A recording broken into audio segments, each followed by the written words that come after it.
पेंग्विनला आपला brand ambassador केलं पाहिजे आणि त्यामुळे हायवे कन्स्ट्रक्शन्सला ती बाग उभारायचं त्यांनी जे काम दिलं होतं त्यामध्ये त्यांनी घोटाळा केला आणि माझं तर त्यांना असं म्हणणं आहे की खरंच तुम्ही पेंग्विनला ब्रँड अँबॅसेडर करा. पेंग्विनला ब्रँड अँबॅसेडर नाही, पेंग्विनला तुमचं चिन्हच करून टाका असं माझं आदित्य ठाकरेंना म्हणणं आहे. मी महाराष्ट्राच्या विधानसभेमध्ये बिल्डिंगचा घोटाळा उघड केला होता.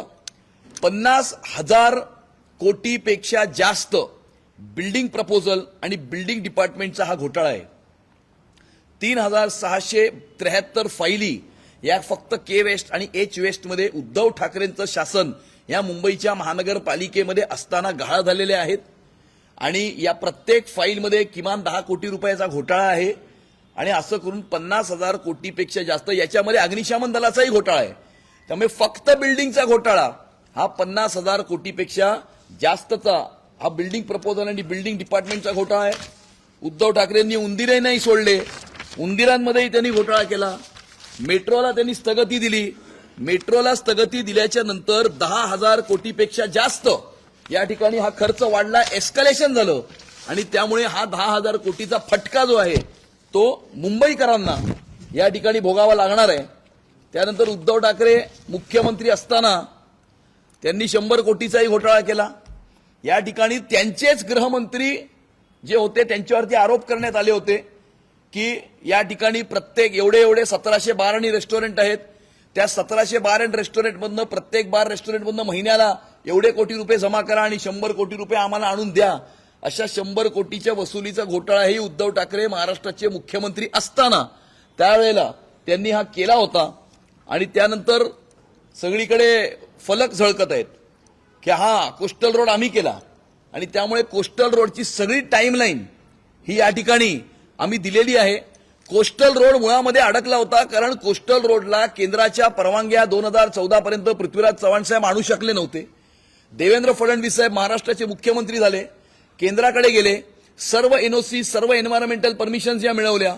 पंतप्रधान नरेंद्र मोदीजींनी त्यांच्या टॉप 100 प्रोजेक्ट्समध्ये हा कोस्टल रोडचा प्रोजेक्ट टाकला आणि केंद्रांनी सगळ्या परवानग्या दिल्याच्या नंतर या कोस्टल रोडचं भूमिपूजन हे त्या ठिकाणी करण्यात आलं आणि नंतर कोस्टल रोड जो आहे त्याचं उद्घाटन करण्यात आलं. त्यामुळे कोस्टल रोडचं पूर्ण श्रेय जे आहे ते सन्माननीय मुख्यमंत्री देवेंद्र फडणवीस साहेबांचं आहे. आणि त्यानंतर मला असं वाटतं की उद्धव ठाकरेंनी हा घोटाळा केला. 3 लाख कोटीचा घोटाळा. तुम्ही म्हणाल की 3 लाख कोटी आले कुठून? आत्ताच दुपारी ते असं म्हणाले की दर वर्षाला मुंबईच्या महानगरपालिकेमध्ये 15,000 कोटी साधारणतः विविध कामांकरता आणि प्रोजेक्ट्स करता असतात. मी 15,000 कोटी नाही, मी 10,000 कोटी पकडतो. 25 वर्षातले 10,000 कोटी स्टँडिंग कमिटीमध्ये जी कामं दर आठवड्याला पास होतात त्याचाच आकडा 2.5 लाख कोटी होतो. 25 वर्षामध्ये किमान 2.5 लाख कोटी हे स्टँडिंग कमिटीमध्ये पारित झालेले आहेत. त्याच्यावरती 50,000 कोटीचा बिल्डिंग घोटाळा आहे. असे करून 3 लाख कोटी होतात आणि हा आकडा कमीच आहे. ट्रान्सफरचे पैसे वेगळे, इतर कामांचे पैसे वेगळे आणि त्यामुळे 3 लाख कोटीपेक्षाचा जास्त घोटाळा. आता दुपारीच त्यांनी 3 लाख कोटी म्हणाले, त्यामुळे त्यांना हे चांगलं माहिती आहे की त्यांनी किती पैसे मुंबईच्या महानगरपालिकेमध्ये खाल्लेत. काल संध्याकाळी सुद्धा मी असं म्हणालो होतो की 3 लाख कोटीचा भ्रष्टाचार मुंबईच्या महानगरपालिकेमध्ये झालाय. त्यांना हे चांगलं माहीत असल्यामुळे त्यांच्या मुखातूनच दुपारी 3 लाख कोटीचा आकडा हा त्यांनी काढलेला आहे. आणि हा भ्रष्टाचार केला, हिंदुत्व सोडलं. हिंदुत्व सोडल्यामुळे या 1947 नंतर या देशामध्ये कधीच असं घडलं नाही की एखादी व्यक्ती महाराष्ट्राच्या कुठल्याही राज्याच्या मुख्यमंत्र्याच्या पदावरती असताना त्यांचे 90% निवडून आलेले आमदार सत्तेला लाथ मारून त्यांना सोडून जातात.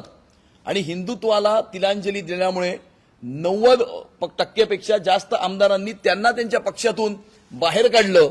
आणि त्या ठिकाणी आता मतांच्या लांगुलीचाला करता आता उद्धव ठाकरे कोणाचे? तर उद्धव ठाकरे हे मराठी माणसाचे नाहीत. उद्धव ठाकरे हे हरुण खानचे, उद्धव ठाकरे हे इक्बाल मुसा उर्फ बाबा चौहानचे, उद्धव ठाकरे हे रशीद मामूचे, उद्धव ठाकरे हे चंगेज मुलतानीचे. आणि असं करता करता मला असं वाटतं की उद्धवजी आता उद्धव मामू झालेले आहेत. आणि त्यामुळे उद्धवजींपासून उद्धव मामूपर्यंत झालेला हा त्यांचा जो प्रवास आहे त्या प्रवासामुळे मला असं वाटतं की 25 वर्षामध्ये केलेलं एकही काम अजूनपर्यंत त्यांनी त्यांच्या 25 वर्षामध्ये केलेलं एक वारंवार चॅलेंज करू नये त्यांनी 25 वर्षामध्ये केलेलं एकही काम अद्यापपर्यंत दाखवलेलं नाही. 25 वर्षात एकही काम दाखवलेलं नाही. आज त्यांनी काही संकल्पनामा की जाहीरनामा मॅनिफेस्टो काढलाय त्याच्यामध्ये काही गोष्टी लिहिल्या आहेत. माझा त्यांना थेट सवाल आहे की आपण आपल्या जाहीरनाम्यामध्ये ज्या ज्या गोष्टी नमूद केलेल्या आहेत त्या आता आपण नमूद करताय परंतु 25 वर्ष मुंबईच्या महानगरपालिकेवरती राज्य करताना या केल्या का नाहीत हा आमचा त्यांना सवाल आहे. त्यामुळे आता आपण ज्या ज्या गोष्टी सांगताय त्या 25 वर्ष काय आपण काय झोपा काढत होतात नाही झोपा काढत नव्हते. दर बुधवारच्या स्टँडिंग कमिटीच्या नंतर 5% ते हिशोब करत होते आणि त्यामुळे दर आठवड्याच्या स्टँडिंग कमिटीच्या 5% जे जगतात ते आज मराठी माणसाच्या गप्पा आम्हाला शिकवतात आणि त्यामुळे कोण आहेत ते आणि हे आरोपपत्र मी तुम्हाला मुंबई भारतीय जनता पार्टीचा अध्यक्ष म्हणून ठेवतच आहे. पण मी एका सामान्य मराठी मध्यमवर्गीय कुटुंबातून येतो. माझे आजोबा मिलमध्ये मास्टर होते. माझे वडील बँकेमध्ये मॅनेजर होते. मला कुठलीही राजकीय पार्श्वभूमी नाही आणि एका मध्यमवर्गीय मराठी कुटुंबातून आलेला व्यक्ती हे प्रश्न उद्धव ठाकरेंना विचारत आहे आणि त्यामुळे आज जे काही फोटो दाखवून एकत्र येण्याचं ढोंग 20 वर्षानंतर शिवसेना भवनमध्ये पाऊल ठेवलं भावानी. अरे पण 20 वर्ष का नाही पाऊल ठेवलं हा आमचा सवाल आहे ना. ह्याच्या आधी गणपतीला एकमेकांच्या घरी का नाही गेले, याच्या आधी रक्षाबंधनाला एकमेकांच्या घरी का नाही गेले, याच्या आधी दीपोत्सवामध्ये का नाही दिसले. आणि माझी चॅलेंज आहे पुढच्या वर्षी रक्षाबंधनाला एकत्र दिसणार नाहीत, पुढच्या वर्षी दीपोत्सवाला एकत्र दिसणार नाहीत किंवा पुढच्या वर्षी गणपतीला एकमेकांच्या घरी जाणार नाहीत. आणि मी त्यांना हे सांगू इच्छितो की आपला हा जो फॅमिली ओपेरा आपण टीव्हीवर चालवलाय याच्यामध्ये सामान्य मुंबईकरांना सामान्य मराठी माणसाला अजिबात रस नाही. कारण मुंबईची महानगरपालिका ही काही एका परिवाराची जागीर नाही. BMC is not family business. आणि त्यामुळे 25 वर्षामध्ये आपण राज्य करत असताना मुंबईसाठी मुंबईकरांसाठी मराठी माणसांसाठी उद्धव मामूंनी केलेलं एक तरी काम दाखवावं. आम्ही केलेली 10 कामं आम्ही दाखवतो. तुम्ही 25 वर्षामध्ये कामं सोडा. भ्रष्टाचार भ्रष्टाचार आणि भ्रष्टाचार भ्रष्टाचार सोडून काही नाही केलं. आणि आमच्यातला आणि तुमच्यातला फरक हाच आहे की आम्ही या मुंबईतल्या मराठी माणसासाठी बीडीडी चाळीमध्ये राहणाऱ्या मराठी माणसासाठी 560 फुटाचं घर हे त्याच दक्षिण मुंबईमध्ये त्याच बीडीडी चाळीमध्ये निर्माण केलं आणि तुम्ही तुमच्या पहिल्या बंगल्याचा बंगला नंबर 2 निर्माण केला. हा तुमच्यातला आणि आमच्यातला फरक आहे.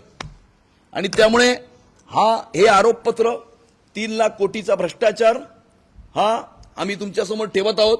आणि हे प्रश्न एक सामान्य मुंबईकर म्हणून आम्ही उद्धव मामूंना विचारत आहोत.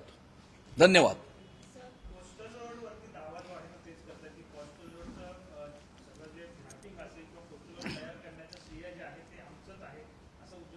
कोस्टल रोडची संकल्पना ही माजी मुख्यमंत्री पृथ्वीराज चव्हाण साहेबांची होती.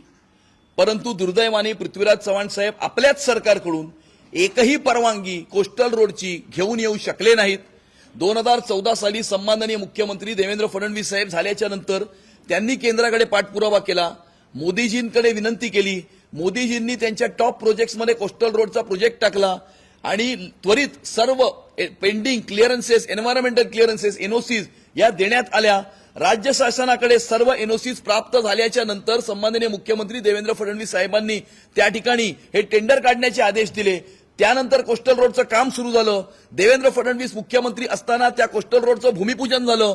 त्यानंतर 2019 मध्ये उद्धव ठाकरे मुख्यमंत्री असताना त्या ठिकाणी वरळीमध्ये त्या स्पॅनवरनं तो जो प्रोजेक्ट आहे तो अडकला होता. त्यानंतर एकनाथ शिंदे साहेब मुख्यमंत्री झाले. त्यांनी कोळी समाजाशी चर्चा करून त्या स्पॅनचा जो विषय होता तो निकाली लावला. त्यानंतर उरलेलं काम पुन्हा कंप्लीट सुरू झालं आणि ते पूर्णत्वाकडे गेलं. या संपूर्ण स्टोरी लाईन मध्ये उद्धव ठाकरे आहेत कुठे हा माझा सवाल आहे.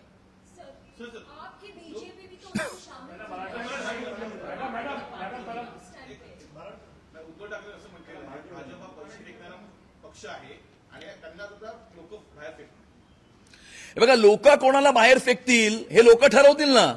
उद्धव ठाकरेंना ते सांगायची गरज नाही की लोक कोणाला बाहेर फेकतील. जसं त्यांना लोकांनी बाहेर फेकलंय सगळ्या मामूंची टोळी जमा करून सुद्धा 3 मामू एकत्र येऊन सुद्धा महाविकास आघाडीला 50चा आकडाही गाठता आला नाही आणि त्यामुळे महाराष्ट्राच्या जनतेने त्यांना चपराक दिलेली आहे.